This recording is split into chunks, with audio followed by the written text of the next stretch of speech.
Welcome to the mother of democracy, जहां agencies अब investigation बाद में करती है, कैरेक्टर असैसिनेशन पहले। कमाल की एफिशिएंसी है हमारे सुप्रीम लीडर की सरकार की। जरा इस क्रोनोलॉजी को समझिए। एक सिटिंग चीफ मिनिस्टर को बिना किसी सबूत के महीनों जेल में सड़ा दिया गया। एक डिप्टी सीएम को 500 से ज्यादा दिनों के लिए सलाखों के पीछे रखा गया। और जैसे ही उनकी सरकार गिरती है, दिल्ली की सत्ता बदलती है, तो अचानक 27 फरवरी 2026 को कोर्ट कहता है कि भाई साहब, इनके खिलाफ तो रत्ती भर भी एविडेंस नहीं है, सबको डिस्चार्ज कर दो। और जब दिल्ली वाला ये ड्रामा चल रहा है, तो हमें याद आता है वो मीडिया हाउस एनडीटीवी, जिसके मालिकों पर 7 साल तक लोन फ्रॉड का शोर मचाया गया। रेड्स हुई, टीवी पर उन्हें नेशनल विलन बना दिया गया। और जैसे ही चैनल का मालिक बदला और वो सरकार के खास दोस्त के पास चला गया, तो सीबीआई अचानक हाथ जोड़कर कहती है, सॉरी, हमें तो कोई गड़बड़ी मिली ही नहीं।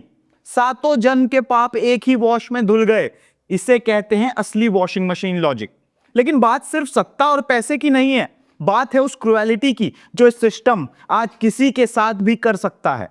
याद कीजिए भीमा कोरेगांव केस, उस 84 साल के बीमार बुजुर्ग को, फादर स्टैन स्वामी को। वो इंसान जेल में पानी पीने के लिए एक स्ट्रॉ और सिपर मांगते मांगते दुनिया छोड़ गया, लेकिन इस सिस्टम का दिल नहीं पसीजा। आज 2026 आ गया है, लेकिन सरकार आज तक उसका गुनाह साबित नहीं कर पाई। उमर खालिद को देख लीजिए, 6 साल से बिना ट्रायल के अंदर हैं। यहां तो प्रोसेस ही पनिशमेंट है वाला असली सर्कस चल रहा है। और इस प्लेबुक का सबसे लेटेस्ट शिकार कौन है? सोनम वांगचुक, वो इंसान जिसने चीन के खिलाफ पूरे देश को खड़ा किया, जो लद्दाख की बर्फीली वादियों में तिरंगा लेकर बैठा रहा। आज उसे ही चाइनीज एजेंट बताकर एनएसए ठोक दिया गया। कमाल है, जो सरकार से सवाल पूछे वो देशद्रोही, और जो सरेंडर कर दे वो देशभक्त।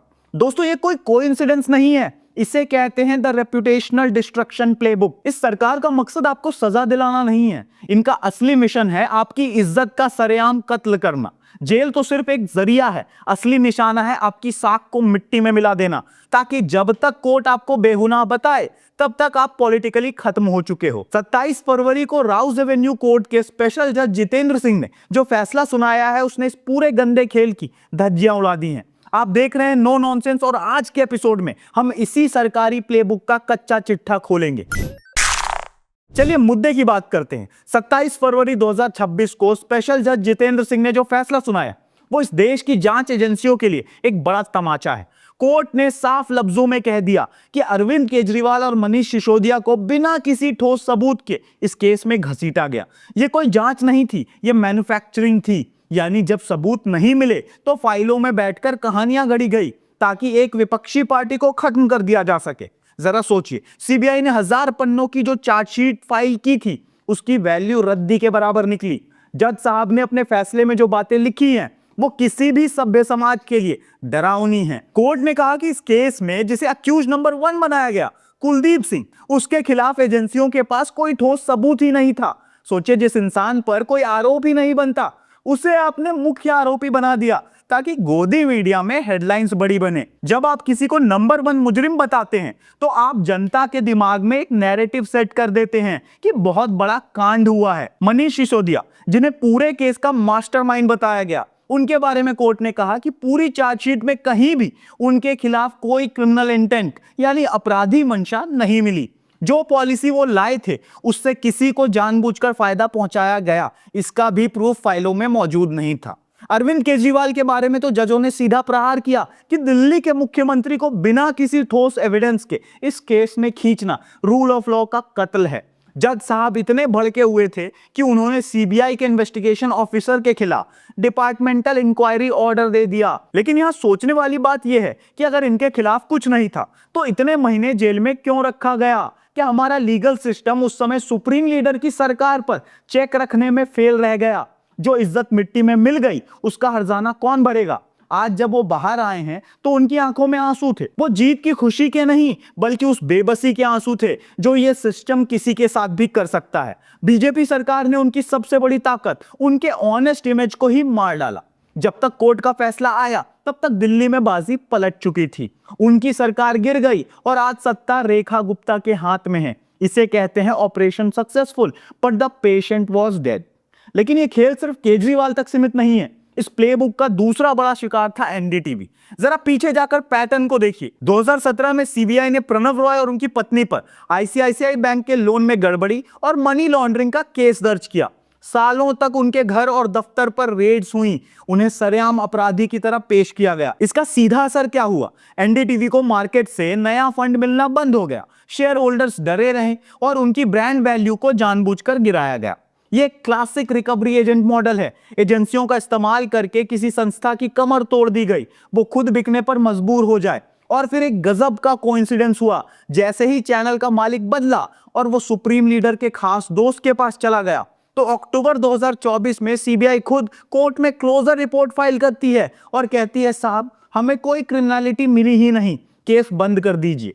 सातों जन्म के पाप एक ही वॉश में धुल गए। अब देखिए, ये कोई इत्तेफाक नहीं था, ये एक वेल प्लान्ड स्ट्रेटेजी थी। जब तक एनडीटीवी सरकार से कड़े सवाल पूछता था, वो अपराधी था। जैसे ही वो सरेंडर कर दिया गया और उसे सरकार के करीबियों ने खरीद लिया, उसके सारे दाग धुल गए।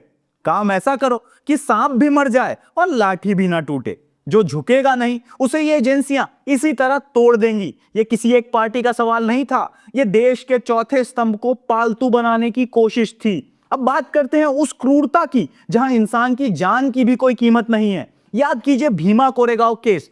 फादर स्टैन स्वामी, एक 84 साल का बुजुर्ग जिसे पार्किंसंस बीमारी थी, वो इंसान कोर्ट में एक स्ट्रॉ और सिपर के लिए गिड़गिड़ाता रहा क्योंकि उसके हाथ कांपते थे, वो गिलास से पानी नहीं पी पाता था। लेकिन इस सिस्टम ने उन्हें वो स्ट्रॉ तक नहीं दिया।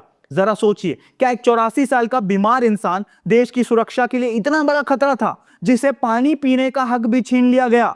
यूएपीए जैसे कड़े कानून का इस्तेमाल करके उन्हें जेल में रखा गया, जहां बेल मिलना नामुमकिन बना दिया गया। बिना उनका गुनाह साबित हुए कस्टडी में उनकी मौत हो गई। आज 2026 आ गया है, लेकिन सरकार आज तक इस पूरे केस में कोई ठोस ट्रायल शुरू नहीं कर पाई। ये सिर्फ एक मौत नहीं थी, ये इंसान का कत्ल था। जब तक आप और हम खामोश रहेंगे, ये सिस्टम और भी क्रूर होता जाएगा। यही हाल उमर खालिद का है। 6 साल 2190 दिन बिना किसी ट्रायल के एक इंसान जेल में है। ये कैसा जस्टिस सिस्टम है जहां खूंखार टेररिस्ट का भी ट्रायल अक्सर 2 से 3 सालों में खत्म हो जाता है, लेकिन एक छात्र नेता को बिना किसी सबूत के सालों तक सड़ाया जाता है। यहां तो रूल ही बदल चुका है। यहां the process is the punishment. आपको जेल में इसलिए नहीं रखा जाता कि आप दोषी हैं, बल्कि इसलिए रखा जाता है ताकि आपकी आवाज को दबाया जा सके। उमर खालिद के केस में कोर्ट की तारीखें तो आती हैं, लेकिन फैसला नहीं। ये एक सोची समझी स्ट्रेटेजी है ताकि दूसरे युवा नेता सरकार के खिलाफ बोलने से पहले 100 बार सोचे। ये एक संदेश है कि अगर तुम हमारे खिलाफ बोले तो तुम्हारा करियर और जमानी सलाखों के पीछे बर्बाद कर देंगे। और इस प्लेबुक का सबसे ताजा और डरावना शिकार सोनम वांगचुक, वो इंसान जिसने अपनी पूरी जिंदगी लद्दाख के पर्यावरण और देश की सुरक्षा के लिए लगा दी। वो इंसान जिसने चीन के खिलाफ पूरे देश में बॉयकॉट चीन की मुहिम छेड़ दी। आज उसी इंसान को चीनी एजेंट बताया जा रहा है। क्यों? क्योंकि वो लद्दाख के लिए 6th शेड्यूल की मांग कर रहे थे, क्योंकि वो सुप्रीम लीडर की नीतियों पर सवाल उठा रहे थे। सितंबर 2025 में लेह में हुई हिंसा का सारा बोझ उन पर डाल दिया गया और उन पर एनएसए ठोक दिया गया। आईटी सेल ने सोशल मीडिया पर उनकी कैरेक्टर असैसिनेशन की ऐसी स्क्रिप्ट चलाई कि लोगों को लगने लगा कि वांगचुक वाकई देशद्रोही हैं। कमाल का लॉजिक है। जो इंसान देश के लिए बर्फीली पहाड़ियों पर अनशन कर रहा है, उसे आप फॉरेन एजेंट बता देते हैं। यह देशभक्ति का सर्टिफिकेट सिर्फ उन्हीं को मिलता है जो सरकार की वॉशिंग मशीन में धुल चुके हैं।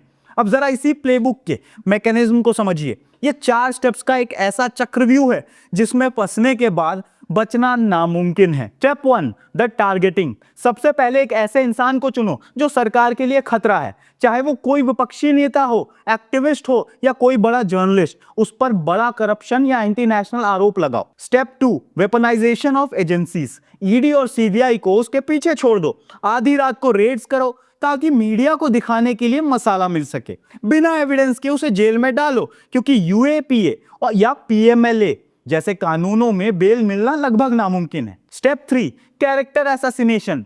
अपनी गोदी मीडिया को स्क्रिप्ट पकड़ाओ। न्यूज रूम में चिल्ला चिल्ला कर उस इंसान की इमेज को बर्बाद कर दो। उसे जनता की नजरों में ऐसा विलन बना दो कि उसके घर वाले भी उसे शक की निगाह से देखने लगे।